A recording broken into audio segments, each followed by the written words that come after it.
Dear students, अस्सलाम वालेकुम। Second year biology के लेक्चर में डियर स्टूडेंट्स आपको वेलकम करते हैं।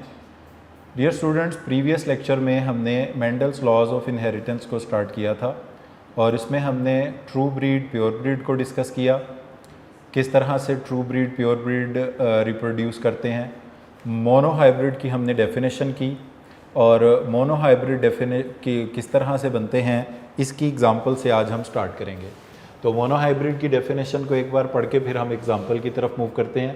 The offspring produced by cross pollination और cross fertilisation of one contrasting pair of true breed और pure breed plants are known as mono hybrid.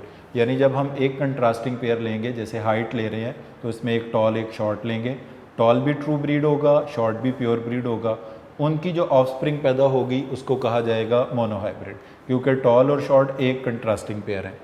और मोनो हाइब्रिड की पहचान ये होती है, दे आर ऑलवेज हेट्रोजाइगस। तो इस चीज़ को अब हम क्रॉस की शक्ल में रिप्रेजेंट करते हैं और देखते हैं, और इसके साथ कुछ हमारी डेफिनेशंस भी आएंगी, उनको भी हम लिखेंगे। हम डियर स्टूडेंट उसी एग्जांपल को ले फॉलो करते हैं जिस एग्जांपल को हमारी बुक में डिस्कस किया हुआ है, और वो है सीड कलर। इसमें जो पैटर्न है लिखने का वो मैंने आपको बताया है कि सबसे पहले हम इसमें मेंशन करेंगे P1। P1 का मतलब ये है फर्स्ट पेरेंटल जनरेशन, और इसमें हम ये लिखेंगे कि कौन सी प्लांट्स के बिटवीन हम ये क्रॉस लिख रहे हैं।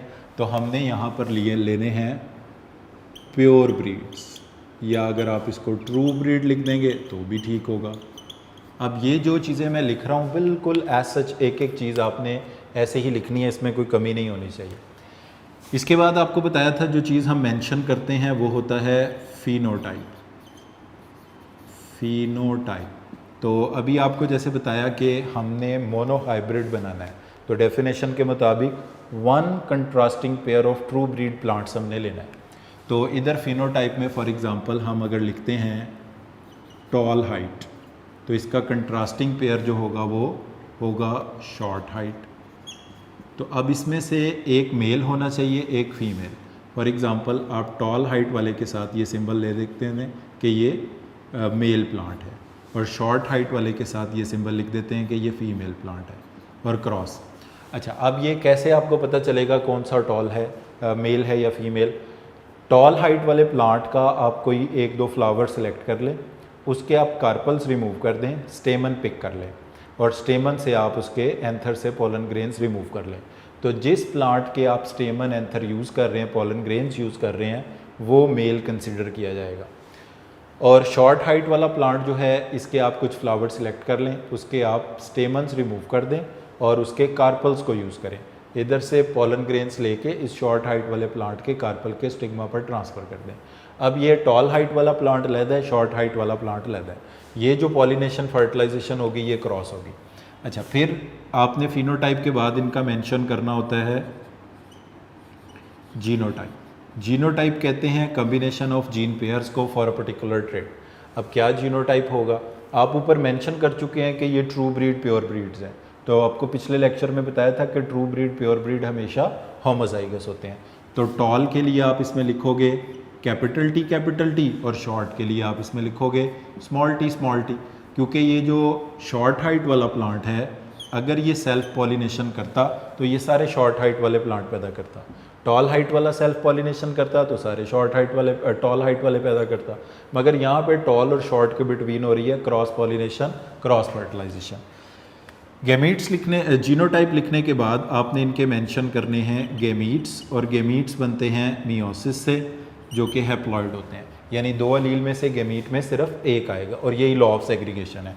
इधर से स्पर्म में आएगा कैपिटल टी, ये हैं स्पर्म। स्पर्म का मतलब है मेल गैमीट, और जितने भी मेल गैमीट होंगे they all will carry dominant Aleel that is capital T for the height, और इधर से they will carry small T ओवा, और 100% ये भी कैरी करेंगे स्मॉल टी। अब इसके बाद लिखा जाता है fertilization. Fusion of male and female gamete को हम कहते हैं fertilization. When the fertilization takes place, तो स्पर्म और एग की फ्यूजन हुई। फर्टिलाइजेशन के नतीजे में जो ऑफस्प्रिंग हमें हासिल हुई ये कहलाएगी F1। F1 का मतलब है फर्स्ट फीलियल जनरेशन, यानी P1 की पेरेंट्स की ये फर्स्ट प्रोजेनी, फर्स्ट ऑफस्प्रिंग है। और ये है मोनोहाइब्रिड। अभी कैसे वो हम इसको डेफिनेशन से देखते हैं। इधर से स्पर्म की तरफ से आएगा कैपिटल टी, एग की तरफ से आएगा स्मॉल टी। एक इसमें डोमिनेंट एलील है, एक इसमें रिसेसिव एलील है। कैपिटल लेटर्स में लिखा हुआ डोमिनेंट है, स्मॉल लेटर्स में लिखा हुआ रिसेसिव है। तो यही सीक्वेंस आपने इसमें चलाना है जिस तरह से आपको बताया है। P1 जो भी आप ट्रू ब्रीड प्योर ब्रीड ले रहे हैं वो आप मेंशन कर देंगे। फिनोटाइप मेल प्लांट टॉल है, फीमेल प्लांट शॉर्ट हाइट वाला है। जीनोटाइप कैपिटल टी होमोजाइगस हैं क्योंकि ये ट्रू ब्रीड है। गेमीट में दोनों अलील में से एक आता है, स्पर्म में कैपिटल टी और एग में small T. Fertilization fusion of sperm and ova, F1 first filial generation, इसमें इकट्ठा हो गया एक डोमिनेंट अलील एक रिसेसिव अलील। अच्छा, अब आप इसकी लिखोगे फिनोटाइप रेशो कि F1 में आपको कौन सा फिनोटाइप और कितना मिलेगा। तो डियर स्टूडेंट, कैपिटल टी की वजह से टॉल हाइट होती है, शॉर्ट टी स्मॉल टी की वजह से शॉर्ट हाइट। जब दो डिफरेंट एलील हों तो एक का इफेक्ट अपीयर होगा, दूसरे का मास्क। जिसका इफेक्ट अपीयर होगा वो कहलाएगा डोमिनेंट, जिसका इफेक्ट मास्क हो जाएगा वो कहलाएगा रिसेसिव। तो इनका फिनोटाइप होगा 100% टॉल। ठीक है जी। अच्छा, अब ये दो डिफरेंट एलील हैं तो हमने इनकी जीनोटाइप रेशो भी लिखनी है। जीनोटाइप रेशो, जीनोटाइप रेशो का मतलब ये है कि ये होमोजाइगस हैं या हेटेरोस। तो F1 के सारे प्लांट 100% प्लांट होंगे हेटेरोजाइगस। तो ये सारे 100% हेटेरोजाइगस होंगे। तो डियर स्टूडेंट, अब अगर आप उस डेफिनेशन को देखें, cross pollination between one contrasting pair, tall and short one contrasting, और इससे हासिल होने वाली ऑफस्प्रिंग F1, इस F1 के तमाम प्लांट्स को कहा जाता है मोनोहाइब्रिड। तो हमने डिफाइन किया था the offspring produced as a result of cross pollination, cross fertilisation between one contrasting pair of true breed और pure breed plants is known as monohybrid. तो ये मोनोहाइब्रिड्स हमें हासिल हुए हैं। तो ये सारे स्टेप्स आपने ज़रूर लिखने हैं। P1 phenotype, genotype, gametes, fertilization, F1 phenotypic ratio, genotypic ratio. यहाँ पर हम डोमिनेंट और रिसेसिव ट्रेट को भी डिफाइन करेंगे। तो हम कहेंगे all those traits which appear in F1 generation are known as dominant traits, and all those traits which are being masked in F1 generation, जो F1 जनरेशन में मास्क हो जाए उनको हम कहेंगे रिसेसिव ट्रेट। फॉर एग्जांपल, अगर आप book से देखें तो जो हमारा वो टेबल एक दिया हुआ है 7 कंट्रास्टिंग पेयर्स का, उसमें पहले नंबर पर इसमें कहा गया है टॉल और शॉर्ट हाइट का। तो अगर आप टॉल शॉर्ट हाइट का क्रॉस करते हैं तो F1 में सबकी हाइट टॉल होगी।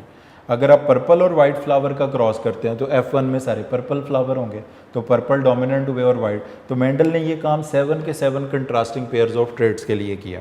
अच्छा, अब एक आप पहले डेफिनेशन लिख लें मोनोहाइब्रिड क्रॉस की, फिर हम इसको ड्रॉ करते हैं। मोनोहाइब्रिड और चीज़ है, वो मैंने पहले डेफिनेशन लिखवाई, अब मैं बात कर रहा हूँ मोनोहाइब्रिड क्रॉस की। Self pollination among monohybrids is known as monohybrid cross. फिर बोल देता हूँ, self pollination among monohybrids is known as monohybrid cross. अब हमने ये जो F1 है, मोनोहाइब्रिड्स हैं, इनकी सेल्फ पॉलिनेशन करानी है। इसका सिंबल ये होगा F1 क्रॉस F1। तो self pollination among monohybrids is known as monohybrid cross. यहाँ पर हम लिखेंगे monohybrid cross. Self pollination among monohybrids is known as monohybrid cross. अच्छा, सीक्वेंस हमारी वही रहेगी। अब हमने क्या लिखना है आपको बताया हुआ है, फिनोटाइप,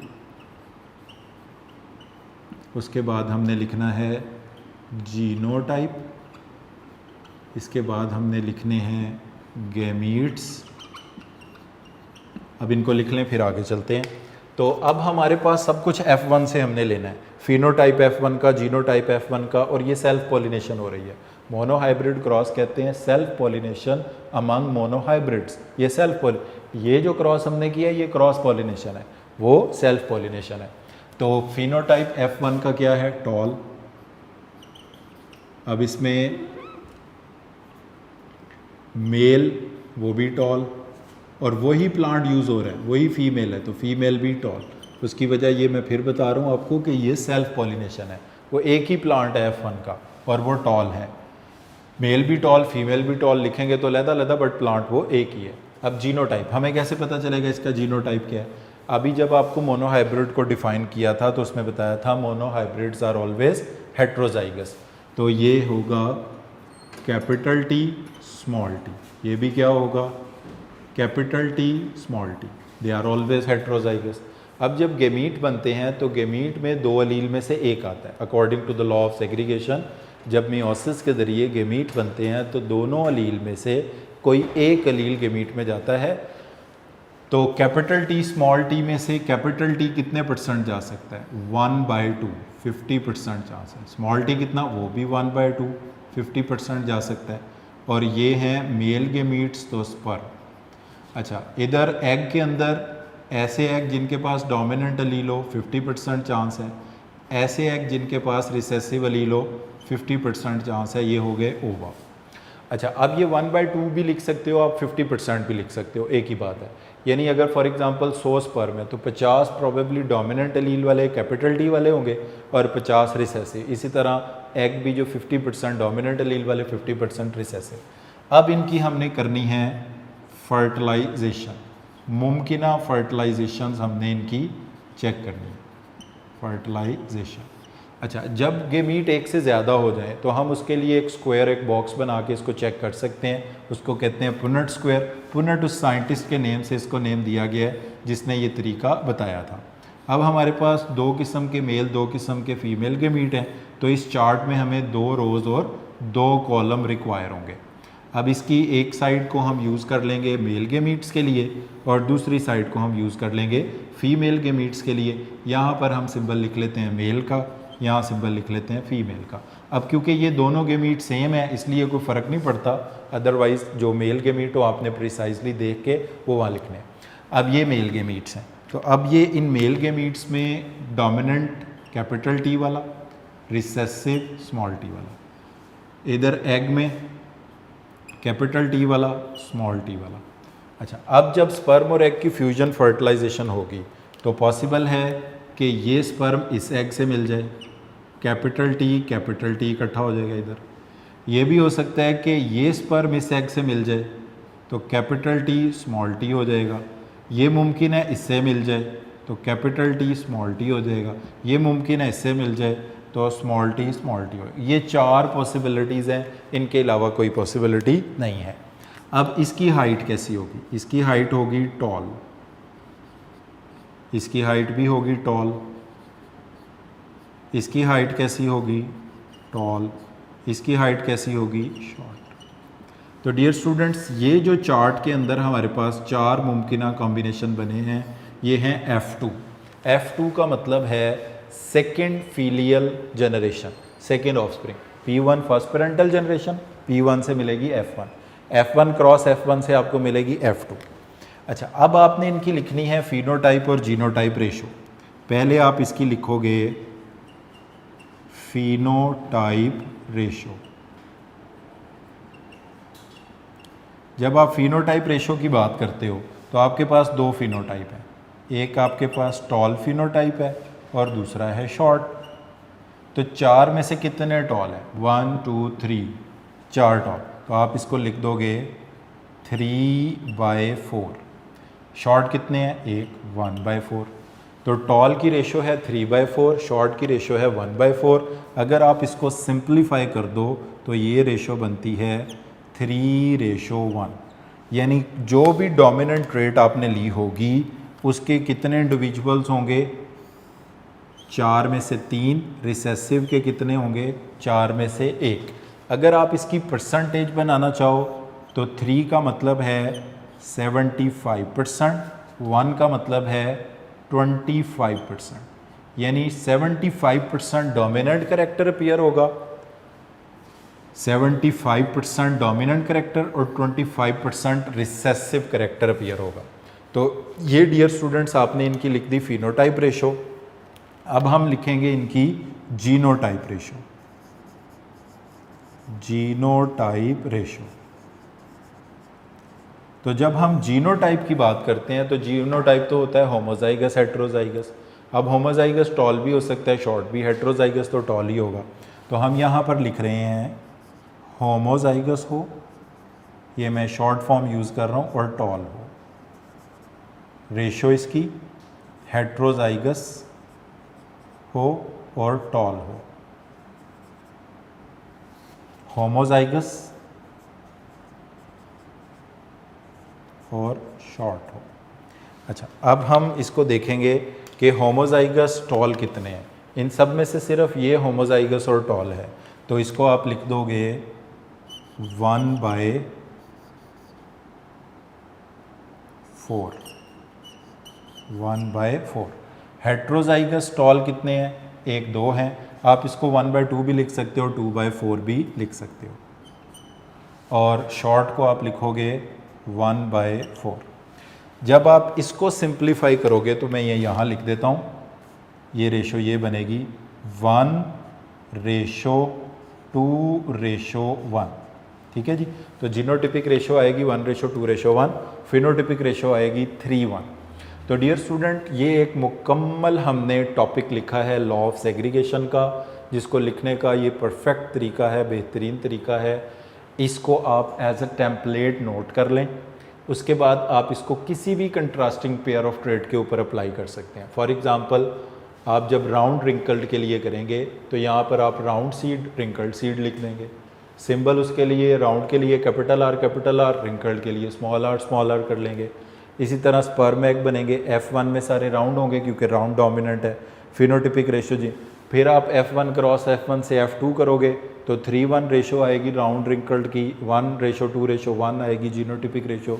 यही सेम क्रॉस हो। तो अब आपने डियर स्टूडेंट प्रैक्टिस के लिए, अपनी प्रैक्टिस के लिए कम अज़ कम कोई से दो, एक ये मैंने करा दिया आपको टॉल हाइट शॉर्ट हाइट वाला। अब पेज नंबर 166 पर अगर आप बुक में देखें तो ये एक राउंड रिंकल्ड के लिए क्रॉस बना के दिखाया हुआ है, जिसमें P1 से F1 जो स्टेप्स उन्होंने कलर्स की फॉर्म में शो किए हुए हमें ये लिखने पड़ेंगे। ठीक है, फिनोटाइप लिखोगे, जीनोटाइप लिखोगे, गेमीट, ये इस तरह से F1 तक ये फिनोटाइप, ये रेशोज़ को एग्ज़ाम में चेक किया जाता है आपने सही लिखी हैं कि नहीं। अच्छा, आप राउंड रिंकल्ड के लिए करोगे ये काम। इसमें आप देखो, आपको P1 को डिफ़ाइन करना पड़ेगा, F1 को, फिर इसके बाद डोमिनेंट को, रिसेसिव को, F1 क्रॉस F1 से F2 को, फिर उसकी रेशो है 3:1 फिनोटिपिक, 1:1 जीनोटिपिक रेशो है। और फिर ये मेंडल की जो इंटरप्रिटेशन है इसको हम देखते हैं अभी बुक से। मगर सबसे पहले हम पेज नंबर आपका जो बुक का है 167 पर लॉ ऑफ सेग्रीगेशन की डेफिनेशन देखेंगे। According to law of segregation, 2 co-existing allele for each trait in an individual segregate separate from each other at meiosis so that each gamete receive only one of the 2 allele. Alleles unite again at random fertilization when the gametes fused when zygote is formed. यानी ये वही बात की गई है, यहाँ से आपको बेटर समझ आ जाएगी। The 2 co-existing allele, capital T small t coexist कर रहे हैं, capital T small t coexist कर रहे हैं। जब मियोसिस होगी तो ये 2 कोएग्जिस्टिंग एलील एक दूसरे से सेपरेट हो जाएंगे। Gamete will receive only one of them, या तो गेमीट में डोमिनेंट एलील कैपिटल T आएगा या स्मॉल t। चांसेस इक्वल है, इसलिए हमने 50-50% लिखा है। अच्छा, फिर रैंडम फर्टिलाइजेशन पे ये इकट्ठे हो जाएंगे। हो सकता है ये इस तरह कैपिटल T इकट्ठे हो जाएं, small t capital T, small t किसी तरह भी। तो रैंडम फर्टिलाइजेशन पे ये, फिर इसको कहते हैं लॉ ऑफ सेग्रीगेशन। तो लॉ ऑफ सेग्रीगेशन ये कहता है the 2 coexisting allele for each trait in an individual segregate separate from each other at meiosis and the gamete will receive only one of the 2 allele. The allele will again become paired at random fertilization when zygote is formed. तो इस statement को हम कहते हैं law of segregation. अब dear student, Mendel ने जो इसकी इंटरप्रिटेशन की वो हम कुछ पॉइंट्स बुक से देखेंगे। मेंडल्स इंटरप्रिटेशन में आ जाएं। मेंडल को क्रोमोसोम, जीन्स, डीएनए का कुछ नहीं पता था। मेंडल का कहना ये था कुछ पर्टिकुलर हेरिडिटी फैक्टर्स हैं जो रिप्रोडक्शन के दौरान पेयर्ड होते हैं, फिर अनपेयर्ड गेमीट में सेपरेट हो जाते हैं, फिर फर्टिलाइजेशन के दौरान दोबारा पेयर्ड हो जाते हैं। तो ये मेंडल की इंटरप्रिटेशन मैं बुक से पढ़ता हूँ, आप भी इसको देखें। Mendel propose that each contrasting pair of trait, roundness and wrinkleness of seed was determined by particular heredity factors। ये जिनको हमने ये लेटर से सिंबलाइज किया है इन्हीं को उसने हेरिडिटी फैक्टर्स कहा था। विच ही कॉल्ड एलिमेंटेंस, जिसका नाम उसने एलिमेंटेंस रखा था। These factors carry heredity information was transmitted from the parents to offspring through gamete। इसका कहना था कि ये जो राउंड रिंकल टॉल शॉर्ट की इन्फॉर्मेशन है ये पेरेंट से ऑफस्प्रिंग में गेमीट्स के जरिए, P1 से F1 में गेमीट के जरिए, F1 से F2 में गेमीट्स के जरिए पास हो रही है। अच्छा, each pea plant had a pair of these factor, उसमें पेयर होते हैं इनका, one derive from the male parent and other from the female parent, both these factors together control the expression of trait। He designated as round, capital letter dominant के लिए उसने किया, small letter recessive, round के लिए wrinkled और recessive के लिए। फिर बाद में ये जॉनसन ने इनको रीनेम किया, इन फैक्टर्स का नाम उसने जीन रख दिया। फिर ये ट्रू ब्रीड में बताया कि आपको जैसे बताया वो होमोजाइगस होते हैं, हेट्रोजाइगस होते हैं। होमोजाइगस वाले को होमोजाइगोट कहेंगे। अगले पेज पर हेट्रोजाइगस हेट्रोजाइगोट की डेफिनेशन है और ये लॉ ऑफ सेग्रीगेशन की। इसमें ये जो आपको F2 का रिज़ल्ट है इससे F3 कैसे प्रपोज होगी, मैं इस पार्ट को रेज़ कर रहा हूँ, ये सिर्फ आपको वो समझाने के लिए क्योंकि उधर जगह ख़त्म हो गई है। तो मैं ये वो F2 के रिज़ल्ट्स यहाँ पे दोबारा लिख देता हूँ ताकि आपको F1 की समझ आ जाए। तो डियर स्टूडेंट्स, F2 की जो फिनोटिपिक रेशो है, F2 तो लिखा हुआ है सारा उधर, हमने सिर्फ इसकी फिनोटाइप और जीनोटाइप रेशो को यूज़ करना है। तो मैं यहाँ लिख रहा हूँ ये F2 और F2 की है फिनोटाइप रेशो।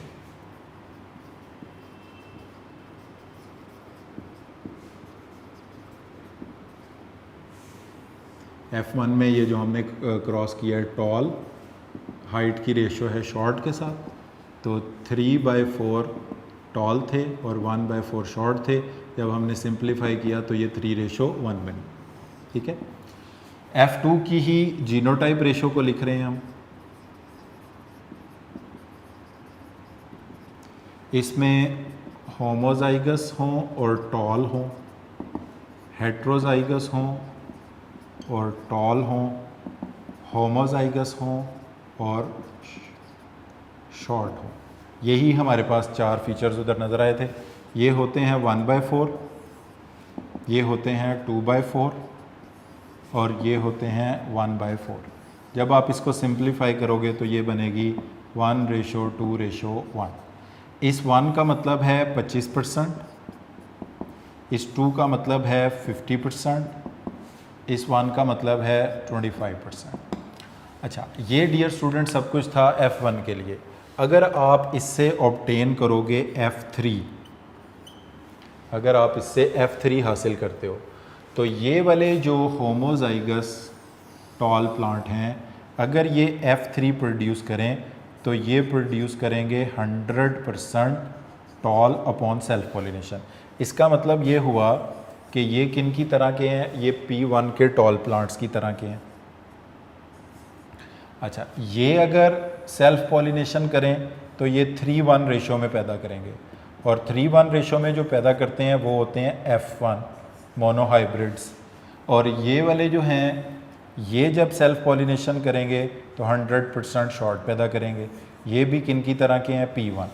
बेसिकली यहाँ पे बात आपने ये याद रखनी है कि जो होमोजाइगस होते हैं कैपिटल टी वाले 1/4 25%, ये सेल्फ पॉलिनेशन करके सारे टॉल ही पैदा कर रहे हैं। और जो होमोजाइगस और सेल्फ पॉलिनेशन पे अपने जैसे पैदा करते हैं वो ट्रू ब्रीड प्योर ब्रीड की तरह होते हैं। और ट्रू ब्रीड प्योर ब्रीड हमने P1 में ली थी। जो हेट्रोजाइगस हैं ये 3:1 रेशो में, 3 रेशो का मतलब है 75% डोमिनेंट, 1% 25% रिसेसिव। और ये मोनोहाइब्रिड्स होते हैं, ये हेट्रोजाइगस हैं, कैपिटल टी स्मॉल टी है। और जो शॉर्ट हाइट वाले हैं ये भी P1 की तरह के ट्रू ब्रीड प्योर ब्रीड वाले हैं। तो ये F2 से अगर आप F3 हासिल करते हो तो उनकी इंटरप्रिटेशन है जो कि हमारी बुक में भी यहाँ पे बताई गई है। तो इसमें डियर स्टूडेंट्स जो हमारा आज का ये टॉपिक है मेन लॉ ऑफ सेग्रीगेशन का, उसमें जो चीज़ें आपने याद रखनी है, अब आपने एक काम करना है कि आपने कोई एक कंट्रास्टिंग पेयर ऑफ ट्रेट लेना है। फॉर एग्जांपल पर्पल और वाइट फ्लावर लेना है। आपने P1 से पर्पल और वाइट फ्लावर को स्टार्ट करना है। उनकी फिनोटाइप जीनोटाइप गेमीट से F1 बनानी है, F1 में पर्पल कलर आएगा। उनकी फिनोटिपिक जीनोटिपिक रेशो लिखनी है, फिर F1 क्रॉस F1 लिख के आपने F2 तक जाना है, वो पिनट स्क्वायर जिस तरह ये बना है मगर पर्पल वाइट के लिए। इनकी फिनोटिपिक जीनोटिपिक रेशो पे आपकी F2 कंप्लीट हो जाएगी। F3 फिर आपने इस तरह से बताना है कि होमोजाइगस टॉल से F3 में कैसे पैदा होंगे, तो वो पर्पल से कितने 100% पर्पल होंगे। तो इसी तरह ये मैं आपको एक इसका बता देता हूँ सिर्फ पर्पल वाइट का। देखें, अगर आप P1 में पर्पल और वाइट लेंगे तो F1 में कैसे फ्लावर्स होंगे, सारे पर्पल, इसका मतलब पर्पल डोमिनेंट है, वाइट रिसेसिव। जब आप उन F1 क्रॉस F1 करके F2 लोगे तो F2 में 3/4 यानी पर्पल होंगे डोमिनेंट 75% और 1/4 वाइट होंगे। और इसी तरह आप किसी भी कंट्रास्टिंग पेयर के लिए करोगे तो यही रिज़ल्ट आएंगे। तो इसमें डियर स्टूडेंट हमारा पेज नंबर 164 ये हमने इसमें डिस्कस कर लिया है सारा, 165 भी डिस्कस कर लिया है, 166 भी डिस्कस कर लिया है, और 167 पेज में हमने लॉ ऑफ सेग्रीगेशन की स्टेटमेंट तक का ये जो टॉपिक है ये सारा हमने इसमें कंप्लीट डिस्कस कर लिया है। तो यहाँ पर हमारा लॉ ऑफ सेग्रीगेशन मुकम्मल हो गया है, जिसकी सबसे पहले जब आप उसको बुक पेपर में अटैम्प्ट करो तो आप इसकी स्टेटमेंट लिखो। स्टेटमेंट लिखने के बाद ये P1 से F1, F1 क्रॉस F1 से F2 तक आप पूरा क्रॉस लिख दो। फिर जो जो चीज़ें आपने इसमें लिखी हैं उनको डिफ़ाइन कर दो। जैसे P1 में आपने ट्रू ब्रीड प्योर ब्रीड लिखा है, उसको डिफ़ाइन कर दो। F1 में मोनो हाइब्रिड आएगा, उसको डिफ़ाइन कर दो। डोमिनेंट रिसेसिव आएगा, उसको डिफ़ाइन कर दो। होमोजाइगस हेट्रोजाइगस आएगा, उसको डिफ़ाइन कर दो। फिर F2 तक आओ, इनकी फिनोटिपिक जीनोटिपिक रेशोज़ को एक्सप्लेन कर दो। यहाँ पर ये आपका टॉपिक मुकम्मल हो जाएगा। इसके बाद अगला टॉपिक हमारा टेस्ट क्रॉस का आएगा, जिसको हम नेक्स्ट लेक्चर में टेकअप करेंगे। तो आज के लेक्चर को डियर स्टूडेंट्स हम इधर ही कंक्लूड करते हैं। Thank you very much for today.